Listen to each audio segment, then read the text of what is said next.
চিন্ময় কৃষ্ণ দাসের দুই সহযোগী গ্রেফতার। প্রসাদ বিতরণের সময় গ্রেফতার করে বাংলাদেশ পুলিশ এবং কোনো রকম ওয়ারেন্ট ছাড়াই এই দুই সন্ন্যাসীকে গ্রেফতার করা হয়েছে বলে অভিযোগ। ভারতের হুঁশিয়ারির পর নিরাপত্তার ব্যবস্থা ঢাকার, হিন্দুদের নিরাপত্তার ব্যবস্থা করল ইউনূস সরকার, আর তার মধ্যেই চিন্ময় কৃষ্ণ দাসের দুই সহযোগীকে গ্রেফতার করল বাংলাদেশ পুলিশ।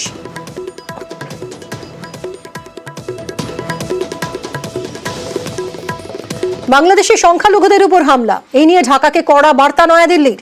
ভারতের হুঁশিয়ারিতে সংখ্যালঘুদের নিরাপত্তার আশ্বাস ইউনূস সরকারের। তাদের দাবি বাংলাদেশের সংখ্যালঘুরা সুরক্ষিত।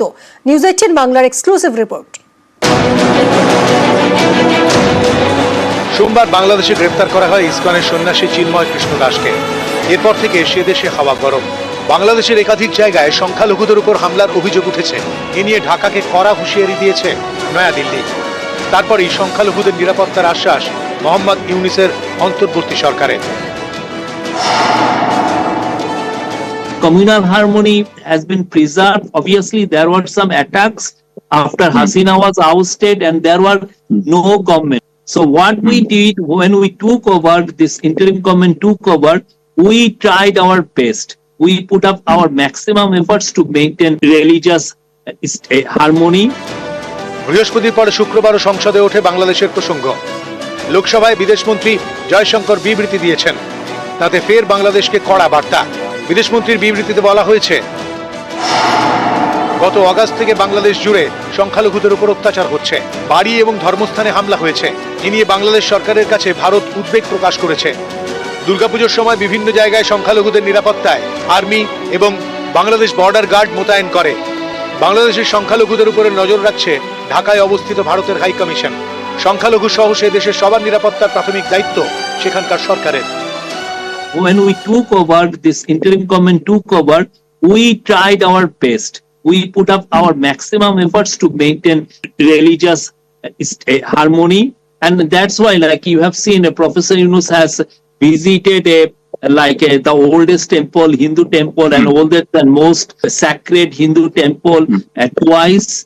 And he met the Hindu leaders. He invited Hindu leaders to his office. Not once, even Hindu young leaders also met him. And he also, during the Durga Puja, we declared another additional day of holiday. I think the safest puja in decades, I would say. বাংলাদেশের পরিস্থিতি নিয়ে বৃহস্পতিবার প্রধানমন্ত্রীকে report দেন বিদেশমন্ত্রী। Professor Yunus, as the leader, as the head of the interim government, has appealed for calm and appeal for national unity, and obviously you have seen over the last few days, despite the murder of a lawyer, but the communal tensions have today it is completely subsided. I think there is a huge information gap in India. India has consistently and strongly raised with the Bangladesh government the threats and targeted attacks on Hindus and other minorities. Our position on the matter is very clear. The interim government must live up to its responsibility of protecting all minorities. We are concerned at the surge of extremist rhetoric, increasing incidents of violence and provocation. These developments cannot be dismissed only as media exaggerations. We once again call upon Bangladesh to take all steps for the protection of minorities. ইসকনের সন্ন্যাসীকে গ্রেফতার নিয়ে অশান্ত বাংলাদেশ। বারবার সংখ্যালঘুদের উপর হামলার অভিযোগ উঠেছে।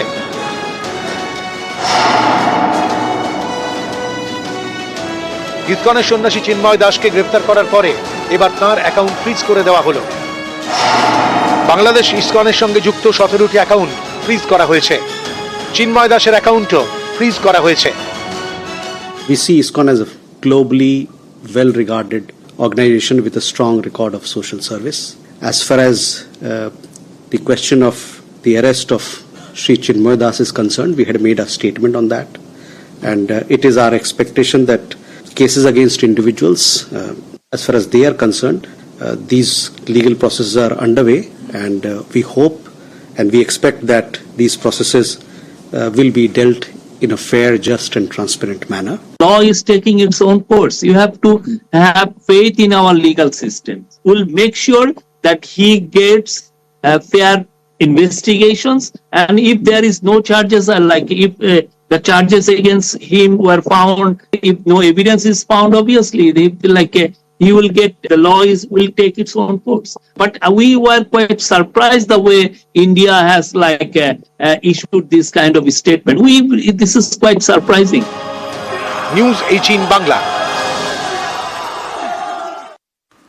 গত 28শে নভেম্বর আমরা আপনাদেরকে দেখিয়েছিলাম জলপাইগুড়ির মেটেলিতে 4 বছর ধরে পানীয় জল প্রকল্পের কাজ থমকে রয়েছে।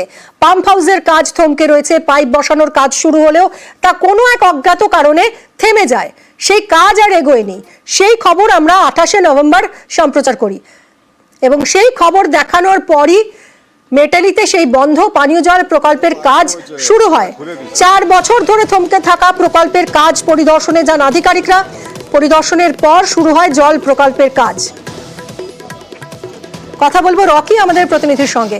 রকি, 4 বছর ধরে এই এলাকার মানুষ পানীয় জল পাচ্ছিলেন না এবং নদীর জলকেই তারা পানীয় জল হিসেবে পান করতে বাধ্য হচ্ছিলেন। সেই খবর ছিল না প্রশাসনের কাছে। আমরা এই খবর দেখালাম, তারপরই নড়েচড়ে বসলো প্রশাসন। একদম মিমি, তুমি যেমনটা বললে, নিউজ 18 বাংলার খবরের জেরে কিন্তু বন্ধ হয়ে থাকা পানীয় জল প্রকল্পের কাজ শুরু হলো। মিত্রি ব্লকের অন্তর্গত মহাবাড়ি এলাকার প্রায় 4 থেকে 500 পরিবার পানীয় জলের সমস্যায় ভুগছিলেন। পানীয় জল প্রকল্পের কাজ শুরু হয়েছিল প্রায় 4 বছর আগে, কিন্তু সেই কাজ অজ্ঞাত কারণে থমকে যায় এবং সেই খবর কিন্তু আমরা গত 28 তারিখে তুলে ধরি নিউজ 18 বাংলার পর্দায়। খবর সম্প্রচার হতে কিন্তু প্রশাসনের আধিকারিকরা নড়েচড়ে বসে। ইতিমধ্যে কিন্তু প্রশাসনের আধিকারিকরা এলাকা পরিদর্শন করেছে এবং পরিদর্শনের পরেই কিন্তু কাজ শুরু হয়েছে সেই পানীয় জল প্রকল্পের। এই খবর চালানো দেখিতে এলাকায় খুশির বাতাবরণ সৃষ্টি হয়েছে এবং এলাকার বাসিন্দারা ধন্যবাদ জানিয়েছে নিউজ 18 বাংলাকে।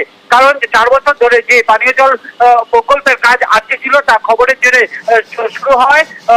তারা যথেষ্ট খুশি এবং তারা জানিয়েছে যে দীর্ঘদিন ধরে তারা নোংরা পানীয় জল ব্যবহার করছিল, তার পরিবর্তে পরিশুদ্ধ পানীয় জল পাবে, তার জন্য তারা যথেষ্ট খুশি। একদমই রকি, এবং আমরা আশা রাখবো দ্রুত এই কাজ শেষ হবে এবং এই মেটেলির মানুষ পরিশ্রুত পানীয় জল পাবেন।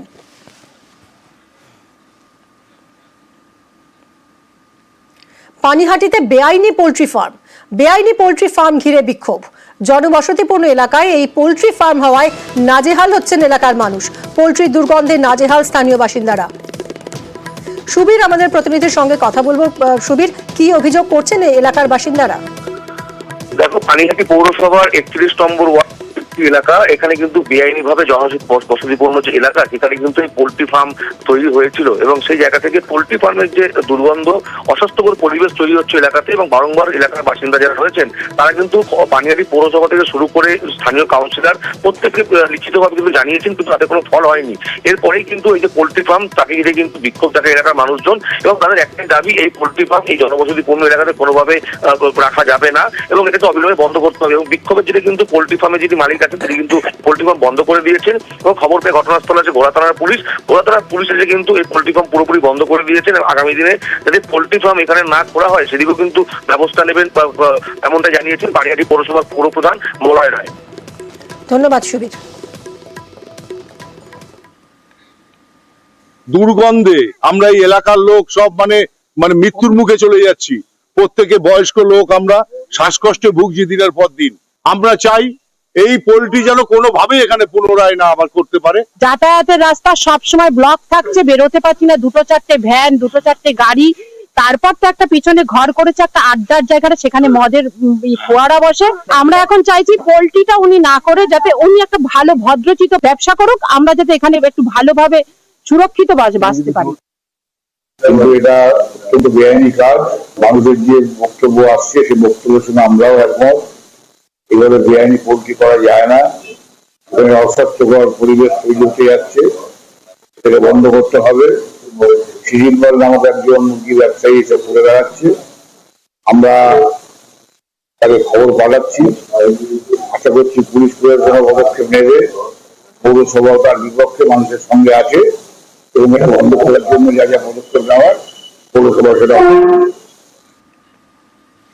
আবাসের বাড়ি পাওয়ার যোগ্যতা রয়েছে, তবু আবাসের বাড়ি ফিরিয়ে দিলেন ডেবরার 2 গ্রাম পঞ্চায়েত প্রধান।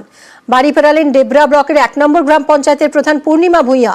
আবাসের বাড়ি ফিরিয়েছেন আরও একজন পঞ্চায়েত প্রধান, রাধামোহনপুর 1 নম্বর গ্রাম পঞ্চায়েতের প্রধান তনুশ্রী মণ্ডল। কথা বলবো দিগ্বিজয় আমার সহকর্মীর সঙ্গে। দিগ্বিজয়, কি কারণ? এরা নিজেরা যে বাড়িতে বসবাস করেন সেটাও তো অস্থায়ী মাটির বাড়ি, এরা তো এন্টাইটেল, তাহলে কেন বাড়ি ফিরিয়ে দিলেন? দেখো, আমি তোমাকে জানিয়ে রাখি, যেহেতু তারা তৃণমূল কংগ্রেসের টিকিটে নির্বাচিত জনপ্রতিনিধি এবং তারপরে তারা গ্রাম পঞ্চায়েতের প্রধান, এবং বর্তমানে তারা যেটুকু যা বাড়ি আছে সেখানে কিন্তু তারা থাকতে পারবে, এই মানবিকতার ক্ষেত্রেই কিন্তু তারা বিডিওকে জানায় যে তারা এই আবাস যোজনায় যে বাড়ি এসেছে তারা নেবে না।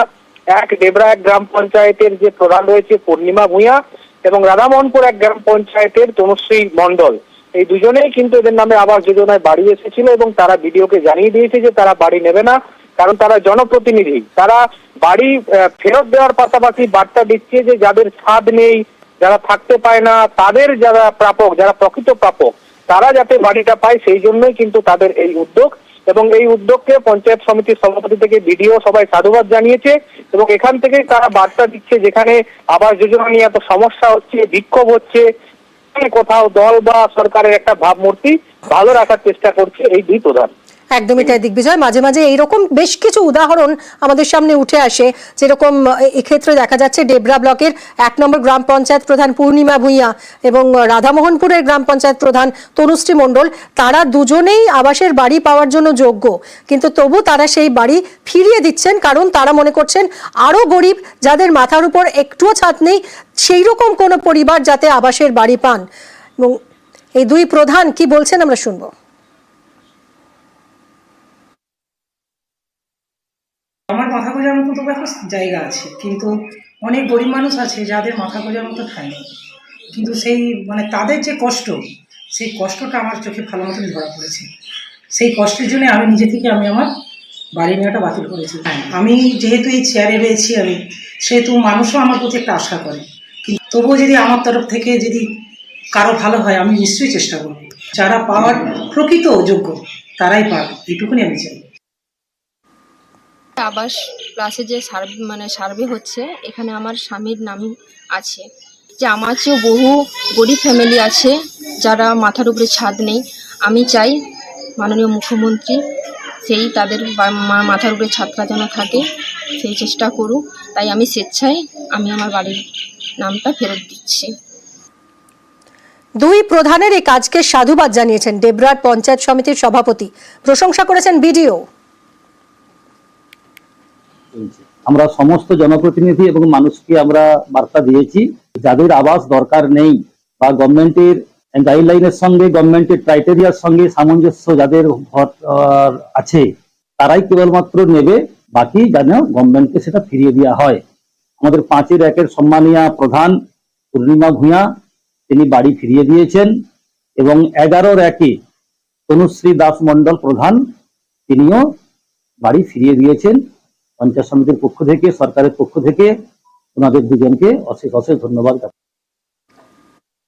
ডেবরাতে রাধামোহনপুর 1 ডেবরা গ্রাম পঞ্চায়েতের 2জন প্রধান, ওনারা মানবিক কারণেই আবাস যোজনার ঘর ওনারা ছেড়ে দিচ্ছেন। তার কারণ হচ্ছে ওনারা চাইছেন যে বাকি সব দিক থেকে, ক্রাইটেরিয়ার দিক থেকে ওনারা ফুলফিল করেছিলেন, কিন্তু ওনারা চাইছেন যে ওনাদের চেয়েও যারা গরিব আছেন তারা ঘর পাক, সেই জন্য ওনার মানবিক কারণে ছেড়ে দিচ্ছে। ওনাদের দুজনকে এই ব্যাপারে ধন্যবাদ জানাই আমরা।